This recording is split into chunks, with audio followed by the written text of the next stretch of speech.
2026 সালে যারা মাধ্যমিক দেবে তাদের জন্য আমরা নিয়ে এসেছি নতুন অঙ্কের ক্লাস। এই অঙ্কের ক্লাসে আমরা প্রত্যেকটা অধ্যায় কিন্তু সহজ এবং সরলভাবে কিন্তু বোঝানোর চেষ্টা করব। তাই তোমরা প্রত্যেকটা ক্লাস কিন্তু নিয়মিত ভালো মতো করে দেখো। যদি কোনো জায়গায় তোমার যদি অসুবিধা হয়, সমস্যা হয়, তো অবশ্যই কিন্তু তোমরা জানাতে পারো এবং সেগুলো আমরা আরো সহজ এবং সরলভাবে বোঝানোর চেষ্টা করব। আজ থেকে আমরা শুরু করছি দ্বিঘাত সমীকরণ। তাকে আমরা বলি যে দ্বিঘাত সমীকরণটা কি। অর্থাৎ আমরা দ্বিঘাত সমীকরণ যদি বুঝতে হয় তাহলে আমাদের প্রথমে বুঝতে হবে কি সমীকরণ। এই সমীকরণটা কি? অর্থাৎ সমীকরণটা হলো যে বাম পক্ষ এবং ডান পক্ষ যে মানের জন্য দুই পক্ষই কি হবে, ইকুয়াল হবে, তাকে আমরা কি বলবো সমীকরণ। যেমন সাপোজ ধরো যে আমরা ছোটবেলায় শিখেছি 2x + 4 = ধরো 10। তাহলে দেখো আমি এখানে যে x এর যে মানের জন্য এই বাম পক্ষ আর ডান পক্ষ ইকুয়াল হয়ে যাবে সেটাকে আমরা কি বলবো সমীকরণ বলবো। কিন্তু দেখো এখানে কি একটাই চল আছে না, তাই এটাকে আমরা কি বলবো এক চল বিশিষ্ট। এটা পাওয়ার কত আছে 1 আছে না, তাই এটাকে আমরা কি বলবো এক চল বিশিষ্ট একঘাত সমীকরণ। যদি তোমার সাপোজ ধরো যে ক্লাস 9 এ তোমরা করেছো 2x + 3y = 5 3x - y = 6। দেখো এখানে দুটো সমীকরণ আছে না, এবং এখানে কি দুটো চলরাশি আছে না, এখানে পাওয়ার কত আছে 1 আছে না, তাই এই যে সমীকরণ এই সমীকরণগুলোকে আমরা কি বলবো দ্বিচল বিশিষ্ট একঘাত সমীকরণ। এবার সাপোজ ধরো x² + 4 = 0। তাহলে এখানে দেখো চল কটা একটা চল না, পাওয়ার কত 2 না, তাই এটাকে আমরা কি বলবো এইটাকে আমরা বলবো এক চল বিশিষ্ট দ্বিঘাত সমীকরণ। তাহলে দেখো আমাদের ক্লাস 10 এ যেটা আছে সেটা কি এই এক চল বিশিষ্ট দ্বিঘাত সমীকরণ। সমীকরণগুলো কেমন হতে পারে? ধর 2x² + 5x + 4 = 0। অর্থাৎ তোমাদের এখানে কি থাকবে একটাই কিন্তু চল থাকবে এবং পাওয়ার কত থাকবে পাওয়ার কিন্তু 2 থাকবে।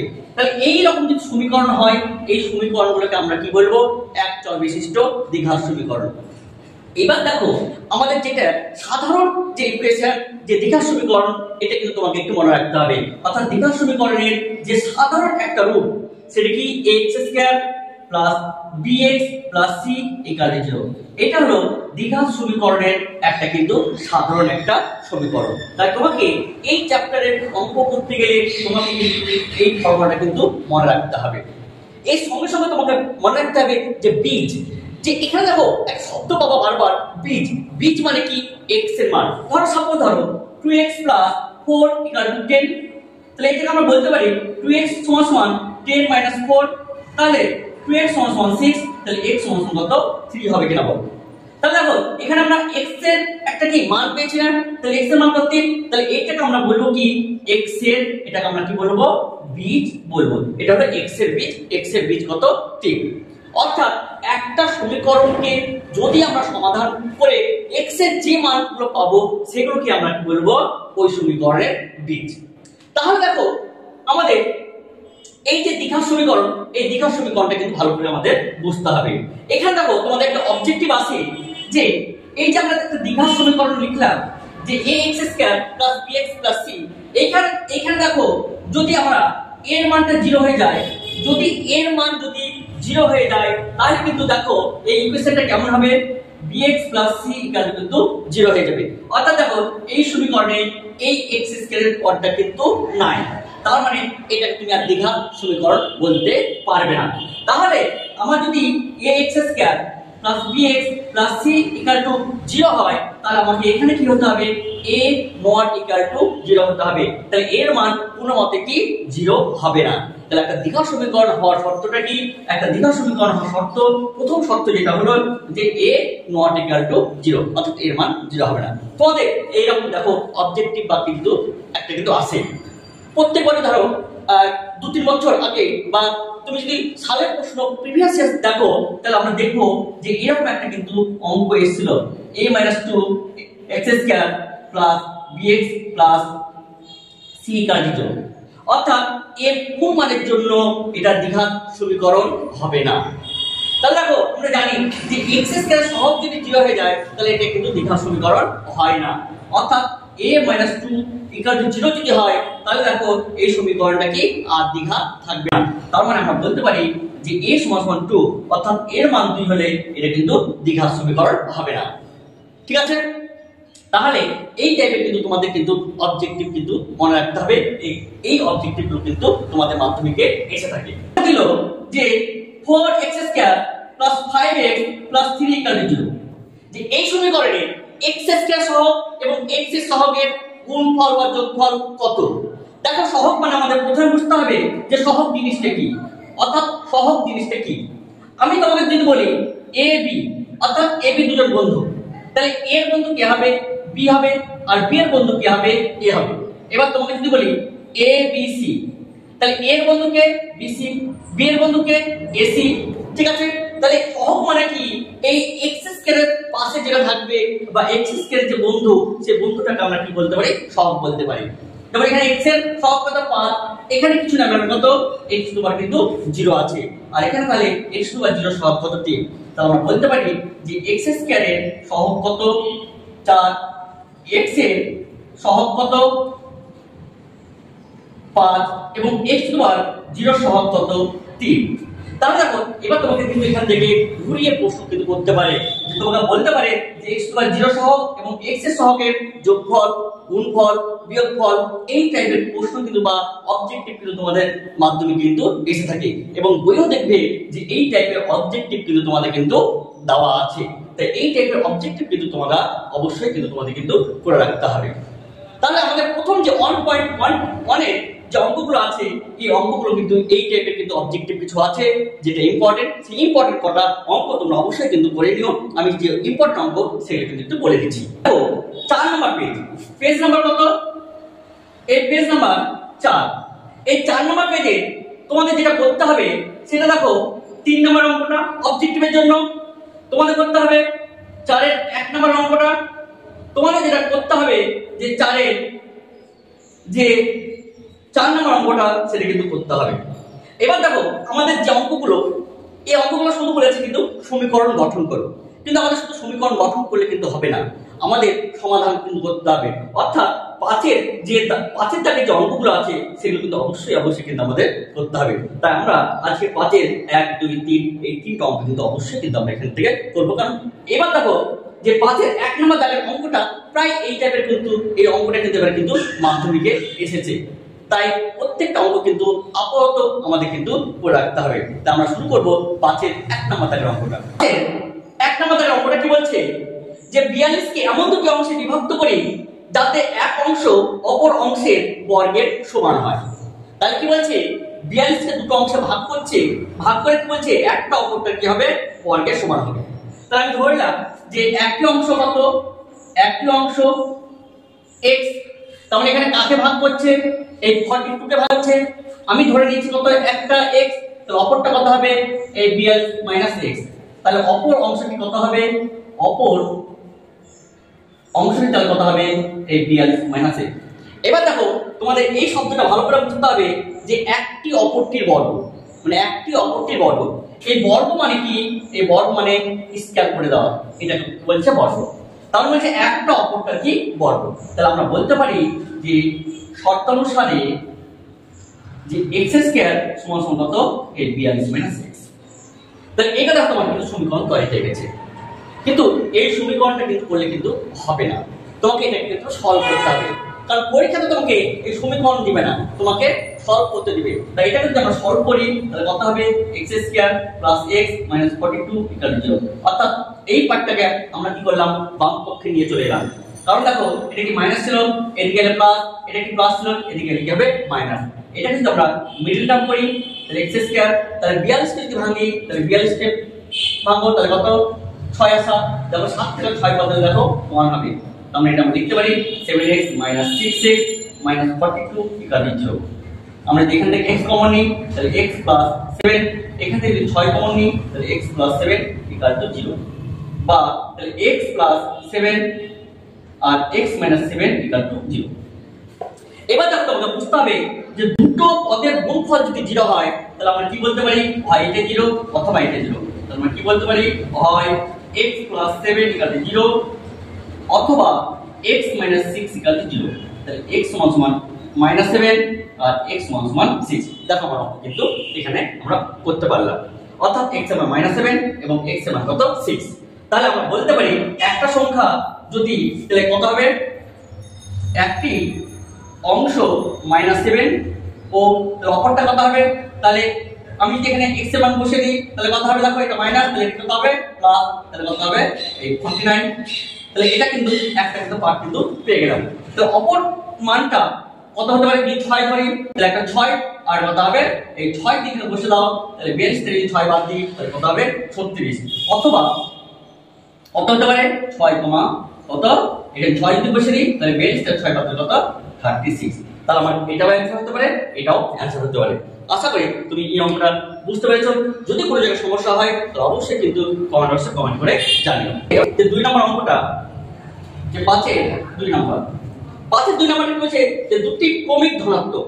এখানে একটু ভালো করে বুঝবে যে ক্রমিক ধনাত্মক এই শব্দটা কিন্তু তোমাকে ভালো করে বুঝতে হবে যে ক্রমিক মানে কি পরপর, আর ধনাত্মক মানে পজিটিভ, অর্থাৎ 2 + 2 + 3 + 4 এগুলো হচ্ছে পজিটিভ।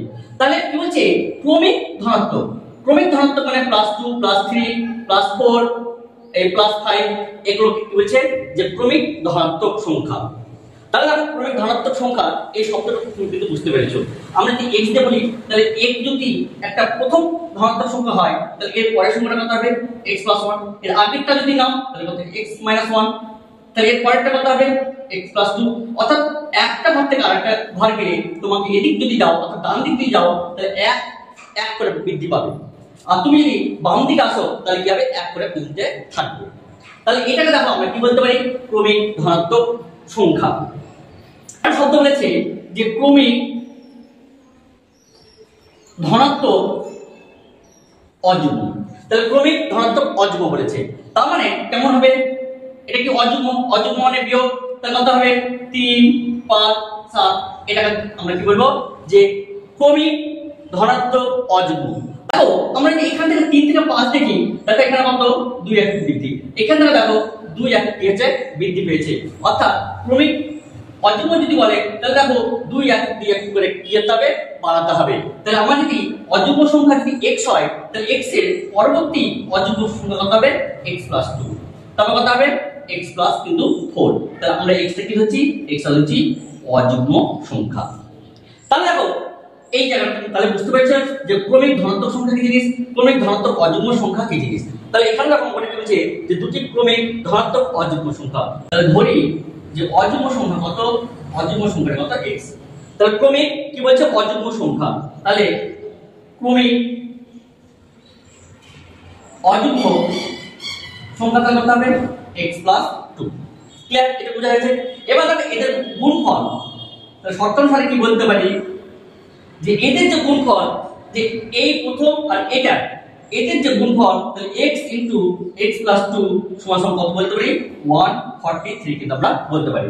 এটা আমরা ক্যালকুলেশন করি তাহলে কত হবে x² + 2x সমান কত 143। তাহলে x² প্লাস কত 2x 143 কে এগিয়ে এসো তাহলে কত হবে ইকুয়াল কিন্তু 0 হবে। এবার দেখো এটা তোমাদের কিন্তু মেরে দাম করতে হবে। তুমি যদি 143 কে 11 তে ভাঙো তাহলে কত হবে 13, তাহলে 13 - 12 সমান দেখো 2x হবে। তাহলে বা x² প্লাস 13x মাইনাস কত 11x মাইনাস 143 ইকুয়াল কত 0। তাহলে x যদি কমন নিই তাহলে x প্লাস 13 এখান থেকে 11 যদি কমন নিই তাহলে x প্লাস কত 13 ইকুয়াল কত 0। তাহলে আমরা বলতে পারি x plus 13 into x minus 11 equal কত 0। তাহলে দেখো আমরা এখানে কি বলতে পারি যে হয় এটা 0 অথবা এটা 0 কি আমরা, তাহলে আমরা বলতে পারি যে x প্লাস 13 ইকুয়াল টু 0 অথবা x মাইনাস 11 ইকুয়াল টু 0 বা x মাইনাস x সমান মাইনাস 13 আর x সমান কত 11।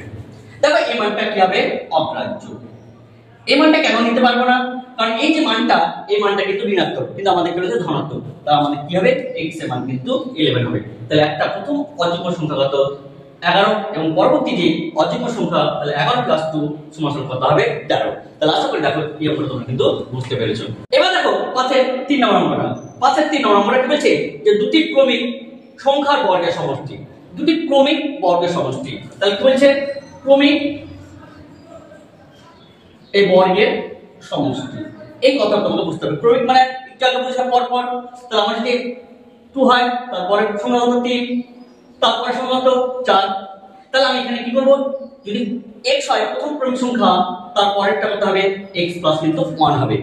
তাহলে এদের বর্গের সমষ্টি তোমাকে কত বলছে, 3 1 3 কিন্তু বলছে। তাহলে ধরি যে প্রথম সংখ্যাটি x এবং অপর সংখ্যাটি কত হবে x প্লাস 1। তাহলে এটুকু অবশ্য বুঝতে পেরেছো। তাহলে এবার শর্তানুসারে আমরা কি বলতে পারি, যে শর্তানুসারে দেখো এই দুটো বর্গের সমষ্টি অর্থাৎ x square plus x plus 1 তার হোল স্কয়ার সমান সমান কত বলছে, এই 313 কিন্তু বলছে। কারণ এখানে বলছে যে দুটি ক্রমিক সংখ্যার বর্গের সমষ্টি কত 313। তাহলে আমরা এখানে বলতে পারি যে x স্কয়ার, এটা যদি ফর্মুলা ভাঙি a প্লাস b তার হোল স্কয়ার, তাহলে x square plus 2x plus 1 equal কত 313। তাহলে এটা কত হবে 2x স্কয়ার প্লাস 2x, 313টা যদি এদিকে নিয়ে আসি তাহলে মাইনাস হয়ে যাবে ইকুয়াল কত 0। তাহলে 2x স্কয়ার প্লাস 2x এটা কত হবে মাইনাস 313 থেকে যদি আমরা 1 বাদ দিই তাহলে 312 ইকুয়াল টু 0। তাহলে সকলকে দুইটা ভাগ করে দিই, তাহলে x square plus x minus কত হবে 156 ইকুয়াল টু 0। দুইটা ভাগ করে তোমার কি হবে, ইকুয়েশনটা কি ছোট হয়ে যাবে এবং এটাকে তুমি কি খুব তাড়াতাড়ি সলভ করতে পারবে। তাহলে 156 যদি আমরা ভাঙি তাহলে কত হবে 2, তাহলে 7 × 14 আর 2 × 16 2, তাহলে এটা 3 × 6 39, এটা কত হবে 13। তাহলে দেখো 13 থেকে যদি 12 বাদ দিই তাহলে দেখো 1 চলে আসবে। তাহলে x স্কয়ার প্লাস কত 13x মাইনাস 12x মাইনাস কত 156 ইকুয়াল কত 0। এখান থেকে তুমি যদি x কমন নাও তাহলে x প্লাস কত হবে 13, এখান থেকে যদি 12 কমন নাও তাহলে x প্লাস কত 30 ইকুয়াল কত 0 হবে। তাহলে এইবার দেখো আমরা কি করতে পারি, যে বা x প্লাস 13 ইনটু কত হবে x মাইনাস 12 ইকুয়াল কত 0। তাহলে আমরা বলতে পারি যে x প্লাস 13 ইকুয়াল টু 0 অথবা x মাইনাস 12 ইকুয়াল টু 0। তাহলে x সমান সমান মাইনাস 13 আর x সমান কত 12। তাহলে দেখো তাহলে আমরা x এর মান কত মাইনাস 13 পেলাম এবং x এর মান কত পেলাম 12 পেলাম।